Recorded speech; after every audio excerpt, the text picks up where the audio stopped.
Welcome to Whiskey Lore. I'm Drew Hanisch. Well, I hope you got a chance to enjoy part 1 and part 2 of my conversation with Steve Bashore downstairs within the distillery, where we talked about process and how they made whiskey back in the 18th century, and a little bit about the grains that they're using at Mount Vernon and the all-star cast that came in to help them out in getting the distillery up and running. And if you want to hear the other half of that and you didn't get a chance to listen to it, you can get that at patreon.com/whiskeylore as a Whiskey Lore Society member. Now, for this episode, we went upstairs, and upstairs is kind of a museum setup, and there were some tables there, and we got a chance to sit at a distance from each other doing our social distancing, but being on mic and having a chance to just sit back, relax, and there were some whiskeys sitting there, and I'm going to get a chance to try some of those whiskeys. We're going to try in this episode a unaged rye and a 2-year-old rye whiskey that they made right there at the distillery using those 18th century techniques. So listen for that. We're going to talk a little bit more about James Anderson and hunting history. And that's where we're going to pick up this conversation, where Steve and I are just chatting a little bit about, trying to find more information on this seemingly unknown historic figure. So without further ado, let's jump back into our conversation with Steve Bashore, the Director of Historic Trades at George Washington's Distillery and Gristmill at Mount Vernon. So I think Anderson's an interesting figure, an intriguing figure, and I'd like to know more about his life in Scotland. I've learned a little bit more. A professor is writing a book that is about Washington and the farms, but on a more macro level, and he found some interesting things that I'm waiting to see what's in his book.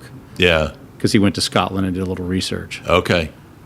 So what we know of James Anderson is that during his time in Scotland, he wasn't really distilling at that point. He was more of a farmer who was supplying distilleries. Right, that's what I understand. And that's in his letter to Washington, that he said, I ran mills that fed distilleries.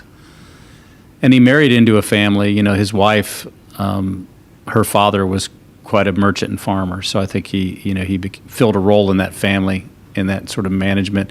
But I think there's probably more there. Yeah. The records haven't been delved into. I'd like to know what mills. I'd like to know what distilleries around Inverkeithing. I know where the Spencerfield house is. I've been in that house that he left in 1791. And so there's got to be some records there to delve into and learn the front end of the story. And I think two things may have caused the move. Initially, I thought it was the high taxation of spirits, which the British Parliament was putting on Scottish spirits. I think that's part of the story, that they were being crushed by taxation. And he saw, well, I've got to get out. But recent research over there has also shown that he had possibly some bankruptcy issues or other business problems that he had to close out, and thought it's because to move to America at the age of 47 with that many kids is a big move. 7 children. Yeah, it's a big move. So I think it could have been, I got to find, like a lot of people did, I got to find a new way in the new world. Maybe I can remake my fortune. Yeah. Well, that time period, from what I understand, when that English law came into being, it actually put a pause on production for Scottish distillers for a year to get the licensing, I think, something to that. And so if you're thinking about, you're feeding all of this grain to an industry that's being told it has to shut down for a year. No way to make profit, no way to earn a living. Yeah, bankruptcy would be a very, very real possibility for just about anybody in that farming industry at that time. Oh, definitely. So I think that high taxation, which over the 1780s over there, the multiplier effect year to year, it was going up and then doubling and tripling. It was really being crushed. Yeah. And it was not just, as we talked about earlier, just the distilleries, but it impacted farms in a great way, because where do you go with your produce? Why are you even growing it? Yeah. There's no market for it. And that battle between, we need bread, but there's so much money to be made in spirits, now that's closed down. You're not going to make the money on bread, even though people do need to eat. So I think he was in a rock and a hard place. And a lot of people were back then. So I guess he took the option of, I'll go to America and see what I can do to rebuild. It's interesting to see the difference between the lowlands and the highlands, because in the highlands, it was probably easier for them to get away with the illicit stills, and it was easier for them to move in that direction versus the lowlands. You're more easily accessible To the tax man. Yeah, and you are surrounded by legal distilleries. So the idea of being able to even distill in-house, could have been a possibility in his mind, but because of where he was located, it probably would have been a lot harder for him to try to salvage his own grains that way. Well, also in the Highlands at that time, they're not exporting anything to England. They're so remote. Right. So you're feeding a very, very local market. And even the distilleries that were in between the coastal areas and the Highlands, they only have so much of a geographic reach because of travel to markets. So it's really those coastal ones, like here with the Whiskey Rebellion, a lot of the Hamilton tax was to try to concentrate manufacturing and let the larger ones in the cities could fend better under that law than the small distiller.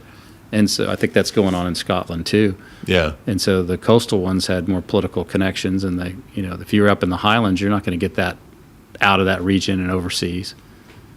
And so they, it's the big guy, little guy battle once again. It's just interesting to see how taxation has so caused the whiskey industry to shift and change, and where it's had its bursts of success, like 1823 with the excise tax change, really opening up distilling because it created a much lower barrier to entry to get all of those illegal stills on the books if they could possibly do it.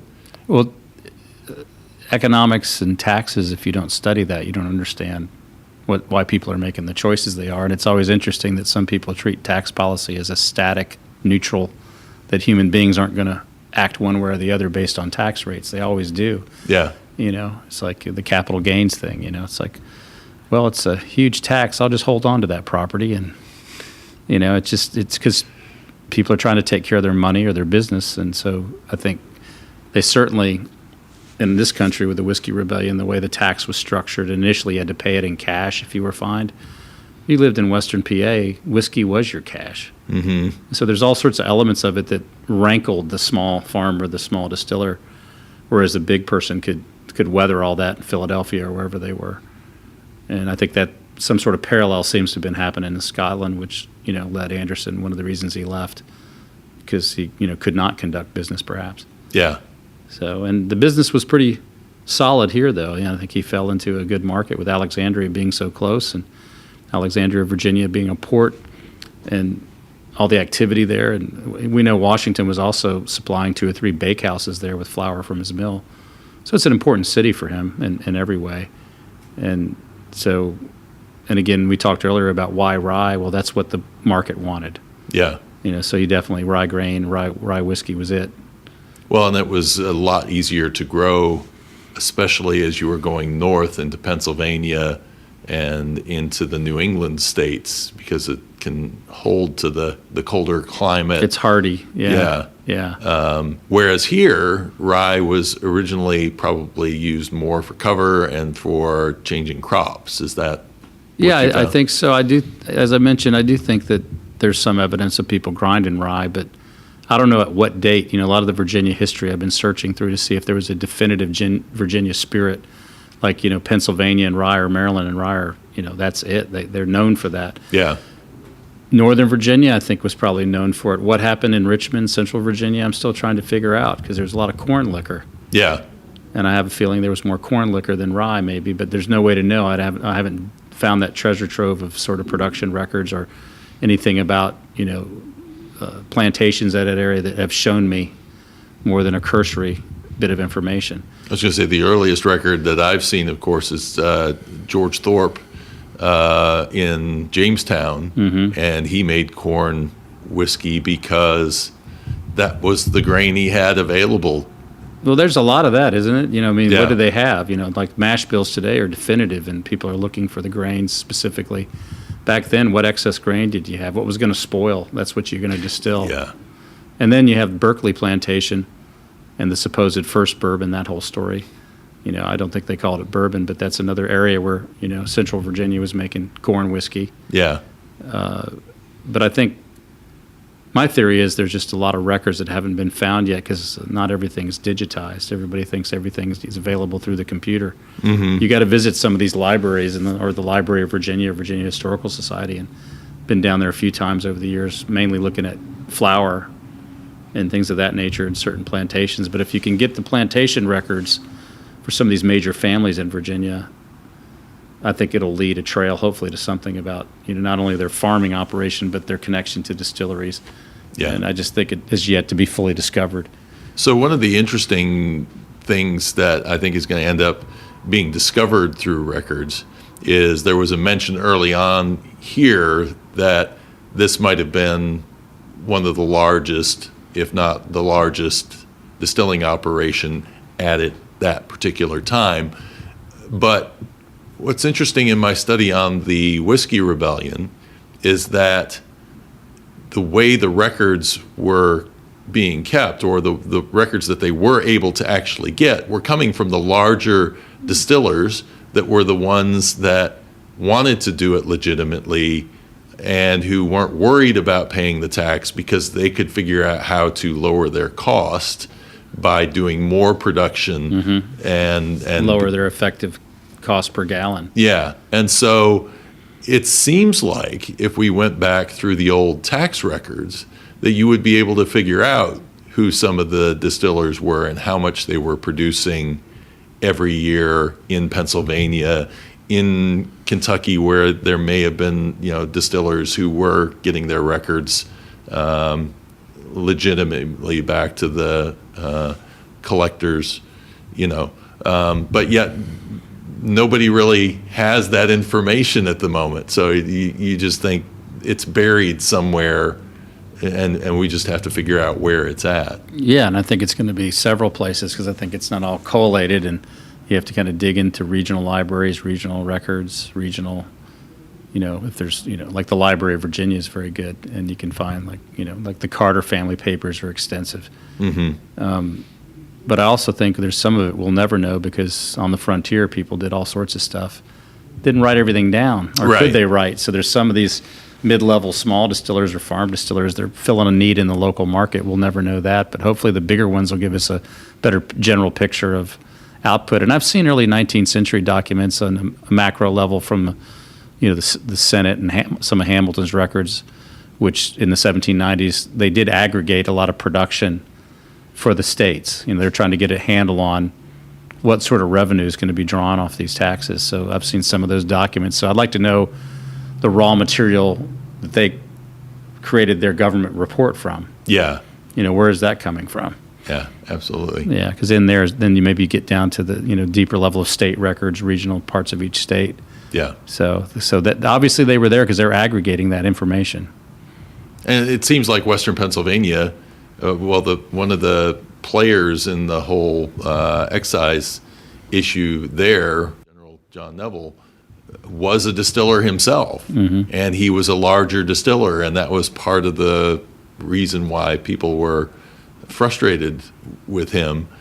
So he's got to have, there were some records he was putting out somewhere. Yeah. And again, just trying to figure out where those would have been collected, because Western Pennsylvania was one of the larger production areas for whiskey at that time in our history, from what I understand. So, yeah. So it's like a detective work, as you always do as you do research. Bits and pieces come together, and you're looking for hopefully that trove of some deeper information, or ledgers from one particular business. I've seen them for the later 1830s and 40s, when I've seen a few of those ledgers of distilleries. It's interesting to look at because sometimes you even see mash bills there. Yeah, and that's fun to find.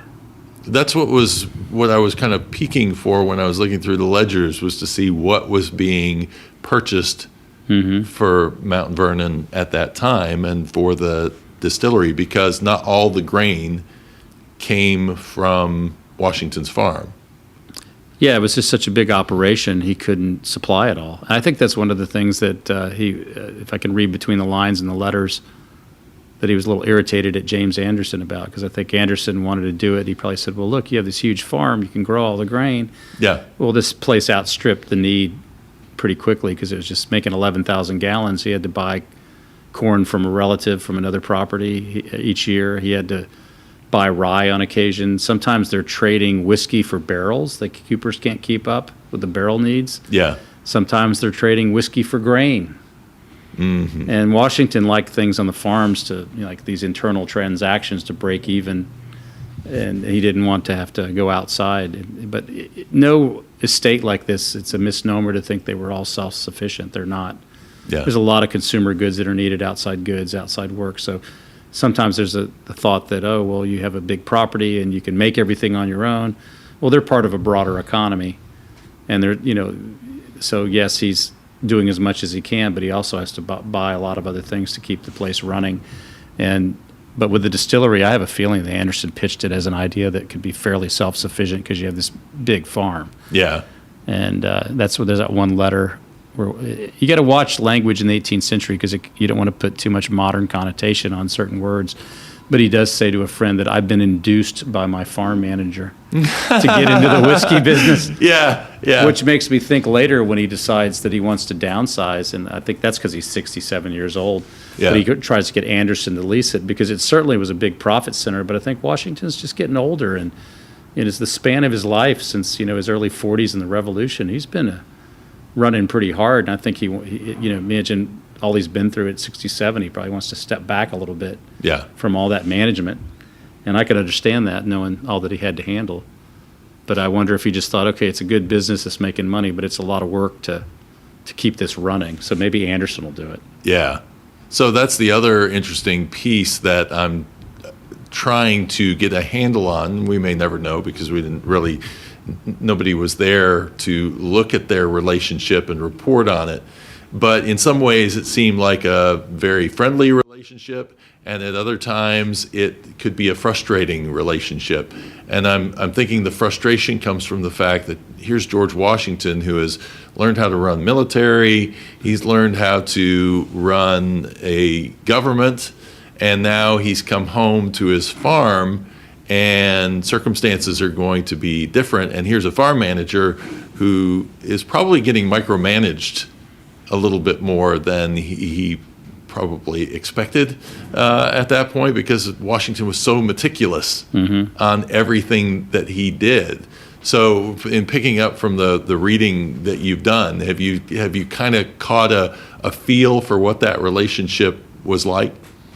Yeah, I think it was one of certain respect between. I think Washington respected Anderson, but I also think that he, like he did with everybody, he critiqued their job performance. And Anderson was very skilled at a lot, but Washington writes him and says that you get moving on project A, and midstream you jump into project B, and it loses efficient use of time and manpower throughout the estate. So you'll send a cart into Alexandria, but it's not fully loaded, and it does some transaction, and then it takes all day to get back. The team is tired, and then it's an inefficient use of time.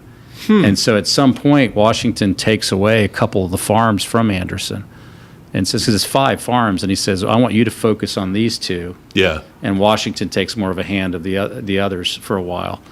And then Anderson also, I think, really respected Washington, but probably wasn't used to maybe being corrected, even though Washington was always correcting in a manner to improve the farm. So one time Washington asks him some questions, and Anderson gets a little hot under the collar about it. In Washington's next letter, he says, you're asking me not to comment on that which I own.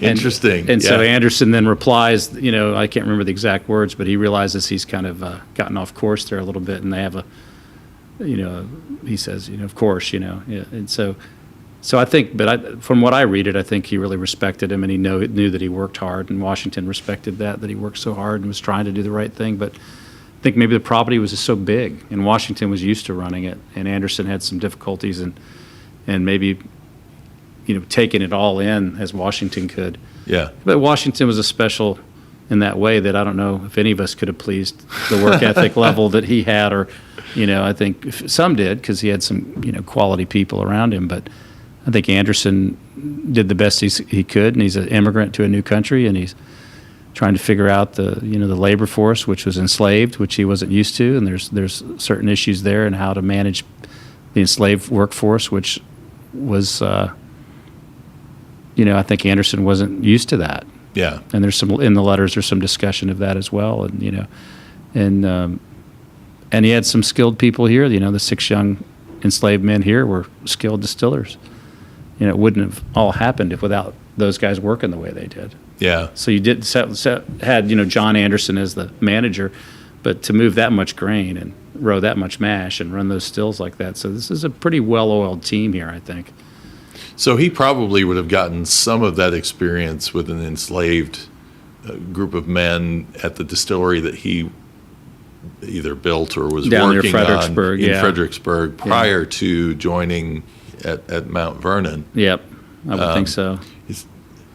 And so that's an interesting part of history, too, that I think sometimes gets lost, in that sometimes those skills may have been coming from the enslaved men rather than necessarily James Anderson, because the question would be, when James Anderson first got started on that first farm and is doing distilling, how much did he know about distilling just by selling grain to distillers versus how much did he pick up once he got here and he was working on a farm where maybe there was distilling going on at that farm before he was there, or because there were enslaved people that knew this process? Very well could have been. It's part of the story we don't know because, again, like the Scottish part of his life, I don't know how deep he was into the distillery. He may have had some hands-on experience or been around it enough to understand. We just don't know. Mm-hmm. And then coming over here, I don't know enough about that early property. I know it wasn't as large as Mount Vernon because it couldn't supply all the grain, but there was so much distilling in early America and so many Scots over here and Irish and others who had experience in it, and even Dutch people. Mm-hmm. In fact, in 1770s, Washington's away at the war, and his cousin Lund Washington is the manager here. And there's in the ledger we have Lund paid a certain fee for 6 days to the Dutchman to teach me the art of distillation. Huh. So like any farm, the early stills purchased in 1759, 60, 61, those smaller stills, they're making brandy here for sure off the cider, no doubt. And then 1770, they're trying to do something here. Be interesting. This doesn't exist yet, the distillery, but it's a big farm, and Lund Washington basically took distilling classes. Yeah. Well, it's interesting because the Dutch would make Genever, mm-hmm. which was a forerunner to gin. Mm-hmm. And so I wonder if they may have even been toying with something like that, if they were learning from the Dutch. Maybe so. It's hard to know because there's not any more detail than that one entry. The name of the man's not even in there. I didn't dig to a Dutchman, it just says. Yeah. So I'd like to know, if you could find out who that person was, But that's part of the study of history. You're piecing together slivers of information sometime to get a picture. And there's a lot of guesswork. Yeah, there is. And so you just keep speculation. Digging. Yeah, you just keep digging. So hopefully there's some more Anderson records to come, both pre-coming to America and this last year's in Virginia. Yeah. I'd like to know more about, that aspect of his life. And I think there's probably more we can find out about this place as well, because I think there's, we know big chunks of it, but they're like anything, there's missing pieces about certain aspects of the operation here, like I mentioned, were they malting rye? I think they probably were. I want to know more about the malt house that was built here. I'd like to see us reconstruct that one day. So that's what's fun is we have a great, great trove of information, but it leads you down other avenues of exploration. So when you're putting all of this together and you're trying to stay as close to the tradition as possible, but you're in a modern world, where do you have to make the decision that, okay, we're probably not going to do it that way? Well, over the last several years, it's all driven by quality.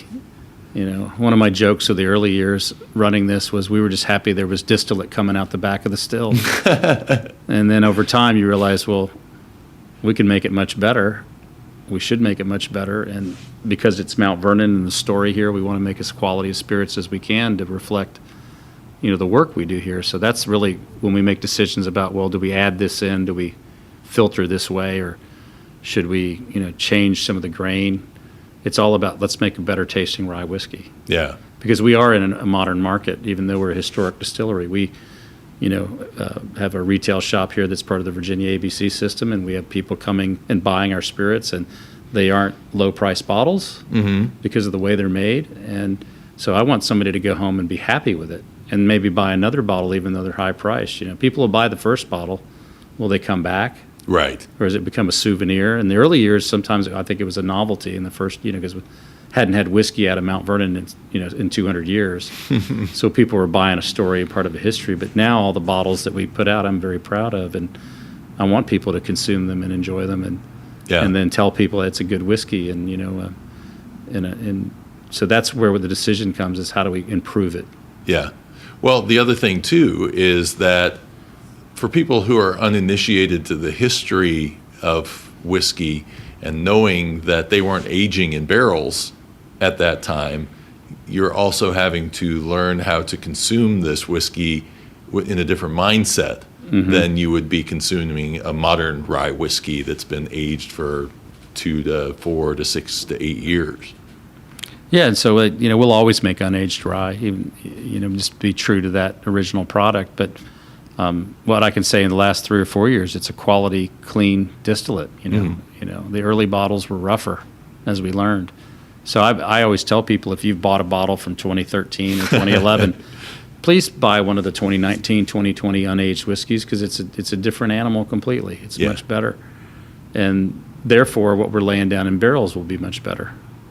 Because what goes in needs to be good for it to come out of that barrel as quality as it can be. So I think we're on the right track, through the help of, great consultants, as I mentioned, over the years, that, people that have helped us learn, helped us perfect processes, and for all the labor we do, you want it to taste good, because it's like anything, you put in that much labor and you're not happy with it, that's a sad day. Yeah. Because you kill yourself rowing mash, or, all the milling that goes on, because this mill over here, 22,000 pounds of grain a year is just for whiskey. In a historic mill. Most mills don't even grind that much in a year. Yeah. And then we have all the other grinding we do on top of it for the food grade products we do and demonstrations we do. So, it's a lot of effort, but, I think we're in a good spot right now with our products. So I think the future is going to be even better, because there's just better stuff coming out. And we've got some things in the hopper, pardon the pun, with different grains we're going to do. And so I look forward to the next 4 or 5 years to see what we can produce. So you have a fun one sitting there. We have a couple of things to taste, and I keep eyeballing that George Washington single malt whiskey. He never would have tasted a single malt whiskey, most likely. Most likely not. Yeah. It's probably rare that if he had exposed, he might have in his class that he ran, and he might have as president had a sip of some of that if someone had it. But this was a special project that we did in 2012. And to commemorate the 100th anniversary of the Scotch Whisky Association, and working with Distilled Spirits Council and 3 Scottish distillers and Dave Pickerell, our consultant, we created this single malt, and it was mainly for fundraising for different charities and for Mount Vernon. So there's only 30 bottles of the Distiller's Reserve that were made, and 30 of the limited edition. Wow. And they were aged in American oak that had been in Scotland. They coopered them down and sent them back over. Okay. Because they were small barrels, Yeah. so we didn't have a lot of volume. And then finished in Madeira casks for 4 months. Oh, wow. So it's only 3 years old total to be qualified as, single malt, but it came out really, really good. And it was one of those projects that was very, very much fun. Yeah. So the barrel started as a American bourbon barrel, went over, was used for Scotch. I don't know if it had been used or if it was at the cooperage at Speyside, and Bill Lumsden at Glenmore and G grabbed it and said, I need it down to this size. They coopered it down and shipped it back to Mount Vernon to put our single malt in. Okay. So was it a 53 gallon or was it a smaller? Oh, it got coopered down to about, 20 liter. Oh, okay. So, yeah. Because we only had so much juice. Yeah, yeah. And so You after didn't we want knew it to what we taste- had, he shipped over the size we needed. And then the same thing with the Madeira cask was, broken down and recoopered Yeah. down to a small And then it was all hand bottled and hand filtered. Dave and I did that one night here, and hand labeled, hand numbered, and raised quite a bit of money for different charities and for this estate, which is, helps our mission, our education mission, our preservation mission. And I hope we can do it again one day. I hope we can, make a little bit more of it. Yeah. And it was also a Scottish malt was shipped over. Okay. Was it peated malt? A little bit. Was it? Okay. Yeah, so you'll get a little smoke in this, not come much. from the Isla, or did it come from where Bill sourced it, I don't know. I forget. Inverness, probably Black Isles. I know that's a popular area. I'd have to. I grain. saved one of the bags. I'd have to Did you? see. Yeah, Yeah. yeah. And so, but that came over about 2,000 pounds, and we milled all that, and we spread the peated ones across all 4 fermentations. So we didn't want to have it overpowering any one. Yeah.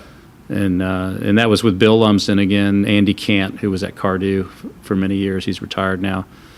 And then John Campbell, Lefroy, was with us on that. So that was a great, great experience. That was March 2012. And then we had an event in October 2015 where the whiskey was, at that event. And they came back over. It was a great time. Stayed up too late with them.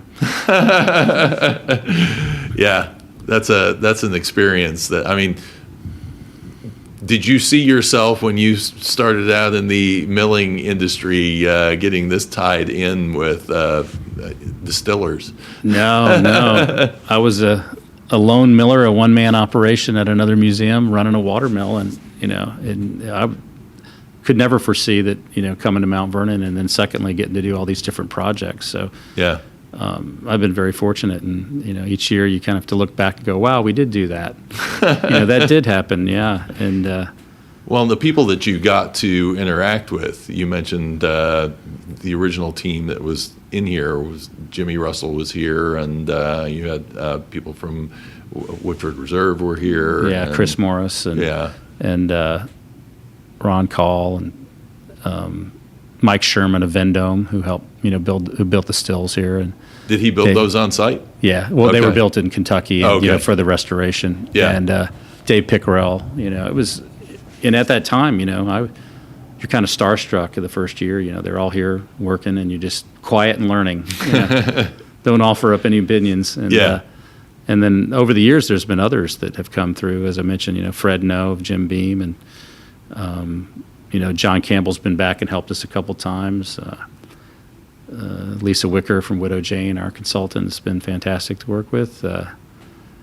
And Ted Huber, in particular with the brandy runs at Starlight Distillery. Ted, was on the phone with him last week about barrels, so he's just always been very kind and tons of knowledge. And so that's what's nice. You can pick up the phone and call if we do have a problem or a question, and they're happy to help our program. Nice. I look forward to more of those, hopefully. But that's the unaged rye you have right there. Okay. And so you called it White Dog when you first passed it over to me. So is that it basically is what it is. What you're bottling as the rye whiskey is a White Dog, or do you do anything to it? No, it's a rye. It's not. People sometimes say, "Oh, it's moonshine." Well, it's not moonshine. It's a rye whiskey. It's just never hit a barrel. Yeah. It's so it's as they would have sold it in the 18th century, and where they didn't age. So, but it's a quality spirit. We're really happy with it. Oh, yeah. Now I can say, prior to 2016, that when we changed up our fermentation protocols, and we moved in a better direction with that end of the work. The early batches were a little rough, so I'd always warn people. Now I can always say, please try it. This isn't rough at all. So this is what was the proof on this? 86. 86. Okay. Yeah, because it's interesting. I'm trying to think how much I'm missing out on the barrel on this. I could easily see drinking this just as is. Yeah. Some people would say, okay, well, you're going to use a White Dog rye, you're probably going to use it as a mixer for something. But no, it's very pleasant. It's got some interesting flavors going on there. I didn't pick up the smoke because you mentioned that some people will say smoke, but I'm also in a room right above where fires are going on. And I was at Bowmore, and I was listening to somebody else who was tasting the whiskey there and said, it usually has this C characteristic, but I'm not really pulling it out of it right now.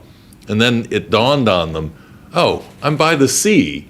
So the C is actually over, it's almost canceling out that note that I normally would pick out of it. So, I bet you if I was sitting at home with this, I would probably pick up a little bit more of that fire smoke. It varies batch to batch, But because we're collecting it off the back of wood-fired stills and it ends up in a container in the main room initially, you're going to have some of that. But it varies batch to batch.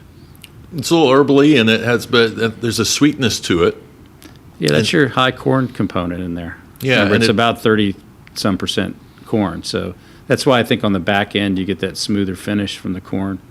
Yeah, the rye's kind of up front, the pepper and allspice up front. Yeah, but it's a little bit more subtle, probably, than you would expect. Sometimes that pepper really overtakes the whole experience. Yeah, I think it's a balanced distillation. That's why it just comes through that way. So, again, happy with the last 3 or 4 years of the rye, especially. So it's just good to be improving, through good guidance from Lisa on the fermentation side, particularly.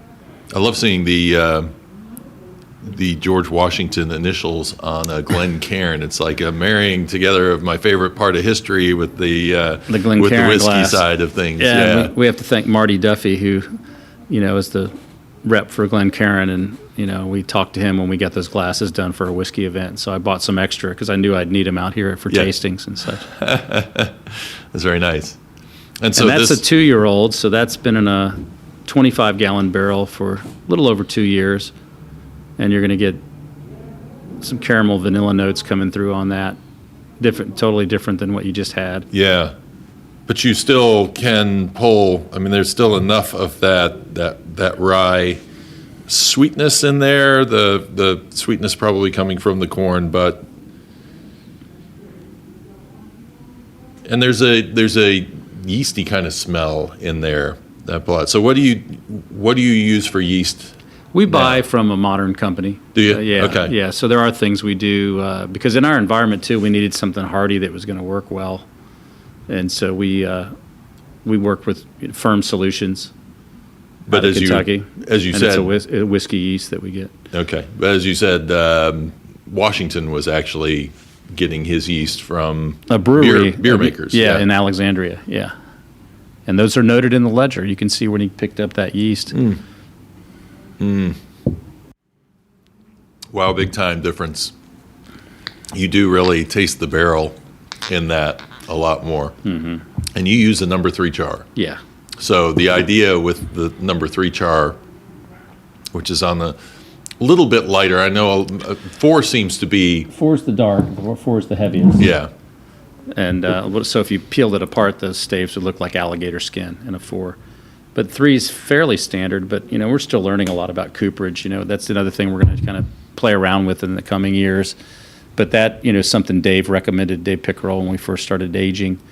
And, he knew quite a lot about, what was good. And we went with 25-gallon barrels just because we don't have a lot of storage space here. Yeah. Nowadays, we're moving into 53s more and more.